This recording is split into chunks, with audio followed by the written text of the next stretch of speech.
नमस्कार। आनंद सूत्रम के इस व्याख्या की श्रृंखला में आप सभी का स्वागत है। श्री श्री आनंद मूर्ति जी विजन पेज से जुड़े हुए सभी बंधुओं को मेरा प्रणाम, नमस्कार। आज शुरू करते हैं इस सूत्र से। मानसातीते अनवस्थायाम जगत बीजम। ये अगला सूत्र है जिसकी चर्चा आज करते हैं। साथ ही साथ इसके साथ जो एक दो और सूत्र हैं, सगुणात सृष्टि उत्पत्ति, पुरुष देहे जगदाभास, ये 3 सूत्र पर आज बातचीत करते हैं। तो मानसातीते अनवस्थायाम जगत बीजम, जगत का बीज, the seed of the universe.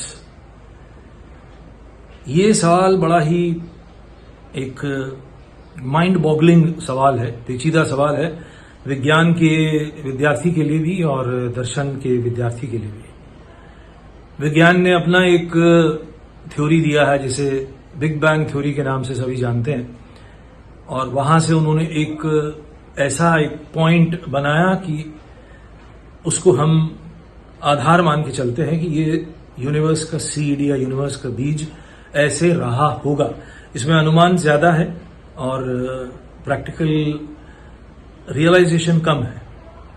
दर्शन भी इसी मुद्दे पर अपना मत रखता है। दर्शन के जगत में भी इस पर अपने विचार हैं और बहुत समय से इस पर विचार रखे गए हैं। तो जब भी कोई ये प्रश्न करे कि यूनिवर्स का, जगत का, इस पूरे विश्व ब्रह्मांड का कारण तत्व क्या है, एक थ्योरी आपने सुनी होगी, कॉज एंड इफेक्ट, कार्य कारण तत्व। जो भी हमारे सामने सृष्ट है वो किसी कारणवश है, और जो जिसे हम कारण मानते हैं उसके पीछे भी कोई कारण है। तो ये कार्य कारण का सिलसिला, कॉज एंड इफेक्ट, जैसे एक बड़ा वृक्ष है, उस बड़े वृक्ष का कारण क्या है, what is the cause of that tree, it is the seed. तो बीज से ही वृक्ष बना। उसी तरह बीज रूप में हम हर सत्ता को पाएंगे, चाहे वो जीव हो, चाहे वो प्लांट हो, चाहे वो एनिमल हो, मिनरल हो। हर किसी के पीछे जाने से हमें उसका कारण तत्व समझ में आता है या आ सकता है।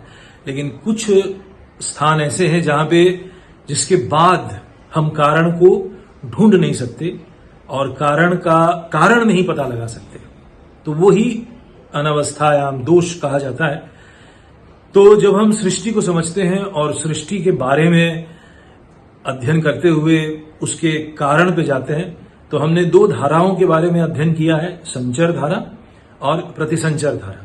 तो प्रतिसंचर से यदि हम शुरू करें, प्रतिसंचर तो हमारे सामने आंख से दिखने वाला संसार है, इतने सारे जीव जंतु हैं, और जब हम उसके पीछे क्या कारण है, क्या कारण है, क्या कारण है, इस तरह का चिंतन करते हैं, तो हम कहां पहुंचते हैं? हम पहुंचते हैं पंचभूत पर, मैटर पर। तो ये जो मैटर है, जो पंच तत्व से बना है, ये कारण बन जाता है या कारण है आंख से दिखने वाले जीवों का, आंख से दिखने वाले संसार का। फिर इसके और पीछे जाते हैं तो संचर क्रिया या संचर धारा हमारे सामने आती है। तो संचर धारा में पंच महाभूत से पहले हम क्या पाते हैं? हम पाते हैं महत का चित्त, यानी कॉस्मिक चित्त। फिर और उसके पीछे जो कारण है, उसका कारण क्या है? वो है कॉस्मिक अहम। और कॉस्मिक अहम का रूट कॉज क्या है, कारण तत्व क्या है? वो है कॉस्मिक महत। तो यहां तक मन कल्पना कर सकता है। मनुष्य का मन, चूंकि अध्ययन दर्शन का, विज्ञान का मनुष्य का मन ही करता है, जानवर तो करेगा नहीं, पेड़ पौधे तो कर नहीं पाएंगे। हमें ही ये बुद्धि मिली है, हमें ही ये बोध मिला है कि हम संसार को जानें, संसार को समझें। और जब हम कार्य कारण तत्व से पीछे पीछे लौट के जाते हैं, प्रतिसंचर से पंचमहाभूत पे, पंचमहाभूत से और पीछे गए संचर क्रिया में, तो हम कॉस्मिक महत तक ही पहुंच सकते हैं। हमारा मन यहीं तक कल्पना कर सकता है या कंसीव या परसीव कर सकता है। इसके पीछे जाना मन के बस की बात नहीं है। कारण यह है कि मन भी देश काल पात्र के अंदर है। हमारा मन भी त्रिदंड के अंदर आता है और ये कॉस्मिक महत्व के बियॉन्ड जो दुनिया है, कॉस्मिक महत्व के बियॉन्ड का जो लोक है, वो मन से जाना नहीं जा सकता। इसलिए मन से कंसीव करने का प्रयास बेईमानी है, वहां पे अनवस्था दोष आ जाता है। इसलिए ये मानना पड़ता है, ये स्वीकार करना पड़ता है कि मन के पार का जो जगत है वो जगत का बीज है, वो सीड है यूनिवर्स का। तो वो क्या है? ये अगला सूत्र कहता है, सगुणात सृष्टिर उत्पत्ति। सगुण ब्रह्म से ही सृष्टि की उत्पत्ति हुई है। तो जगत का बीज क्या हुआ? Seed of the universe lies in the Saguna Brahma. Now सगुण एंड निर्गुण ये दो शब्द हैं जिसका जिक्र धर्म और दर्शन के साहित्य में लगातार होता रहता है। जब ये पूरा विश्व ब्रह्मांड या जो सूक्ष्म से सूक्ष्म सत्ता है ब्रह्म, जब वो गुणान्वित नहीं हुआ प्रकृति के द्वारा या शक्ति के 3 गुणों से, जब वो प्रभावित नहीं हुआ और एक ट्रायंगल में नहीं आया, तब तक वो निर्गुण ब्रह्म है। और निर्गुण ब्रह्म कुछ भी क्रिएट नहीं कर सकते। निर्गुण ब्रह्म अनमैनिफेस्टेड ब्रह्म भी कहलाया जाता है या अनक्रिएटेड ब्रह्म भी कहलाया जाता है। तो क्रिएशन करने वाला ब्रह्म या क्रिएशन करने वाला वो पार्ट निर्गुण का कौन सा है? वो है सगुण। निर्गुण के ही महावक्ष में, निर्गुण के ही विशाल बॉडी पे उसका एक हिस्सा सत्व, रजस और तमस के द्वारा बांधा जाता है। मिसाल ये दी जाती है कि एक बहुत बड़ी जलराशि है और कहीं एक हिस्सा, छोटा सा हिस्सा, वहां पे आइसबर्ग बन गया है, वहां पे वो घेर लिया गया है। वो महान जलराशि से अगर उसकी उपमा दी जाए, एलेगरी अगर हम जलराशि की करें, तो महाजलराशि 3 गुणों से बंध गई है और अब वो क्रिएट होना शुरू हो रहा है। हालांकि वो जलराशि नहीं है, निर्गुण ब्रह्म को जलराशि न समझे, ये उपमा से समझाने की कोशिश हो रही है। अगर हम विशाल जलराशि को निर्गुण ब्रह्म माने और उसके एक हिस्से को सगुण माने, जहां सत्व, रजस और तमस ने उस निर्गुण को घेरा है, तो ये जो घेरने वाला कार्य है ये शक्ति के द्वारा होता है और यहां से सृष्टि की एक धारा चल पड़ती है। वो अलग अलग अवस्थाओं से गुजरती रहती है, जिसका जिक्र हमने ब्रह्मचक्र में किया है। और चौथे चैप्टर में एक बार फिर वो तंत्र में जो creation of theory of creation है, उसके जरिए भी हम समझाएंगे कि अलग अलग अवस्था में क्या होता है। वैसे याद दिलाने के लिए, ये जो कॉस्मिक महत्व है, इसके पीछे कला, नाद और बिंदु और फिर भैरव भैरवी, भव भवानी और शिव शिवानी, ये अवस्थाएं हैं। लेकिन ये माइंड कंसीव नहीं कर सकता है। ये कैसे कंसीव होता है? ये ध्यान के रास्ते से ही एक्सपीरियंस होता है। और ध्यान में क्या होता है? मन उसमें डूब जाता है। किसमें? इस महा चैतन्य में मन डूब जाता है और जब लौट के आता है तो उस चैतन्य जगत का इंफॉर्मेशन लेके या उसका टेस्ट लेकर आता है। तो ये याद रखना है कि सगुणात सृष्टि उत्पत्ति, सगुण ब्रह्म से ही सृष्टि की उत्पत्ति हुई है। तो what is the seed of universe? Direct answer is the Saguna Brahma is the seed of the universe. Now what is Saguna Brahma? How do we get and know this Saguna ब्रह्म?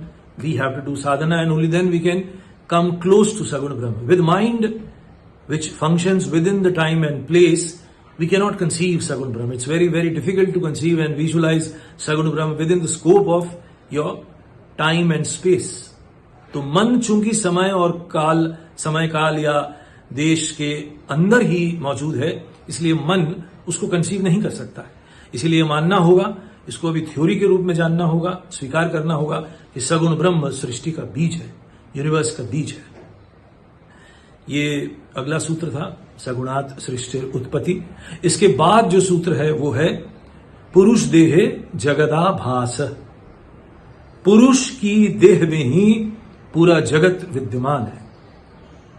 अब ये अगेन भाषा में नहीं समझा जा सकता है, न समझाया जा सकता है। ये ध्यान के रास्ते से ही एक्सपीरियंस किया जा सकता है।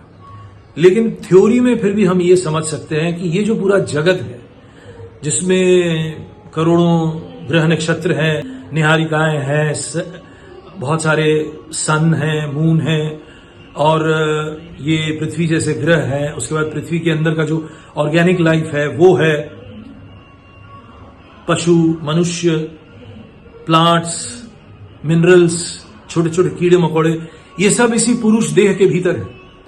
पुरुष देह के बाहर कुछ भी नहीं है। पुरुष ब्रह्म का ही दूसरा नाम है। पुरुष और ब्रह्म में कोई अंतर नहीं है। तो पुरुष अगर एक बहुत विशाल सर्कल है तो हम सब उस सर्कल के अंदर ही हैं। हम सभी जीव, सभी जंतु और सभी एनिमेटेड चीजें भी अपना अपना मन लेकर उन पुरुष के देह के भीतर ही मौजूद हैं और उस देह के इर्द गिर्द घूम रहे हैं। जब तक हम उन से दूरी महसूस करते हैं तब तक हम उनसे अलग घूम रहे हैं, सर्कमफ्रेंस में घूम रहे हैं, और पुरुष यूनिवर्स के सेंटर में है। और सबका धर्म यही है, विशेषकर मनुष्य का ये धर्म है कि कैसे उस सेंटर तक पहुंचे, और जैसे उस सेंटर तक पहुंचता है, सेंटर से कनेक्ट होता है, तो उसका जीवन पूर्ण हो जाता है और वो एक इमॉर्टैलिटी की स्टेज में आ जाता है। यूं कहें कि सगुण ब्रह्म से मिल जाता है, पुरुष से मिल जाता है और अपना अलग अस्तित्व नहीं रखता या नहीं रख पाता। लेकिन जब तक वो उससे अलग है, जब तक उसका मन और उसकी जीवात्मा अलग है, तब तक वो उससे दूरी बनाए हुए है और उन्हीं के इर्द गिर्द घूम रहा है। उनके दूर तो है लेकिन उनके बियॉन्ड नहीं है। पुरुष देह के बियॉन्ड, उनके पार कुछ भी नहीं है। ये समझने की बात है इस थ्योरी से, इस सूत्र से। तो आज हमने इन 3 सूत्रों की चर्चा की, जिसमें मूलतः ये बात समझी गई कि सृष्टि का रूट कॉज सगुण है, सगुण ब्रह्म है, और हर जीव इसी सगुण ब्रह्म के भीतर है। और अगर हम मन से सगुण ब्रह्म को या जगत के बीज को समझने की कोशिश करते हैं तो एक अनवस्था दोष आ जाता है। मन चूंकि एक खास दायरे में ही घूमता है, मन भी एक अवस्था है चेतना का, ब्रह्म का, वो हमने संचर धारा में फिर प्रतिसंचर धारा में समझा और जाना है। और इसलिए मन के पास वो कैपेसिटी नहीं है कि हम सीड ऑफ द यूनिवर्स को थ्योरी में या अपने थिंकिंग के दायरे में, थॉट के दायरे में ले आए। तो ये थॉट के बियॉन्ड है और थॉट छोटा पड़ जाता है। ये बात इसमें समझने लायक है। तो इससे यही सिद्ध होता है कि इस तरह का प्रश्न और इस प्रश्न में अपना समय गंवाना बेमानी है कि यूनिवर्स का बीज कहां से आया, कैसे आया। यहां तक हम समझ गए, उसके बाद हमें ध्यान के रास्ते पे ही चलने की कोशिश करनी होगी।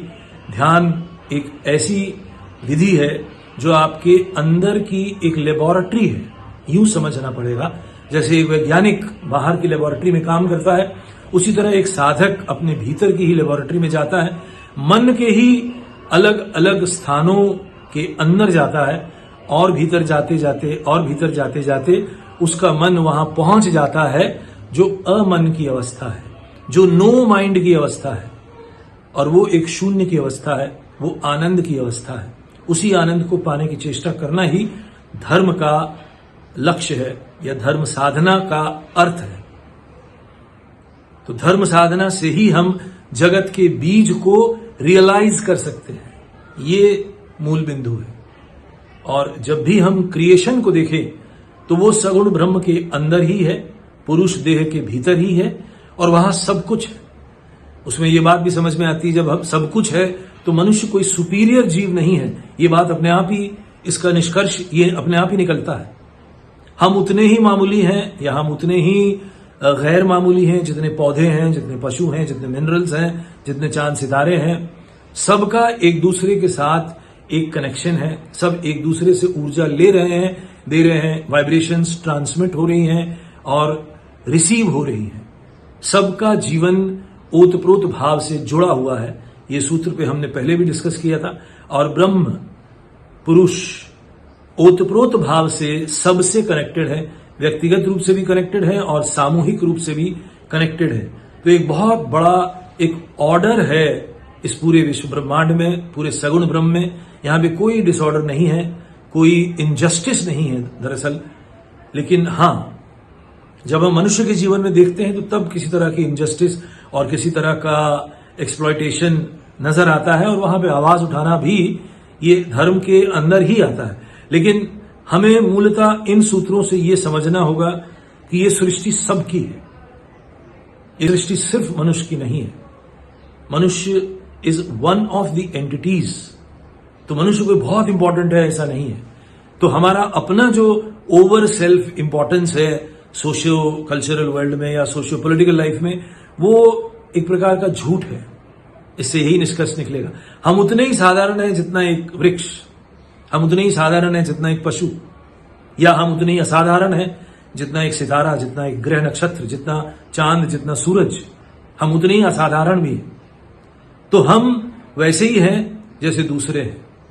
ऐसा कहा जाता है कि पृथ्वी के बैलेंस को बनाए रखने के लिए ये जो ऑर्गेनिक लाइफ है, plant life, animal life and human life with mineral life, इन सब का एक लेयर है पृथ्वी के ऊपर, जिसकी वजह से पृथ्वी बहुत सारे वाइब्रेशंस को या तरंगों को डिस्कार्ड करती है और बहुत सारे तरंगों को अपने भीतर लेने देती है। तभी पृथ्वी का अपना स्ट्रक्चर जीवित है, तभी पृथ्वी काम कर पा रही है, तभी पृथ्वी घूम पा रही है, तभी पृथ्वी जिंदा है। वरना पृथ्वी भी एक विस्फोट के साथ सूरज में मिल सकती है वापस, जहां से वो निकल के आई है, या पृथ्वी एक आग का गोला बन सकती है जैसे सूरज एक आग का गोला है और पृथ्वी के अंदर से एक और पृथ्वी निकल सकती है।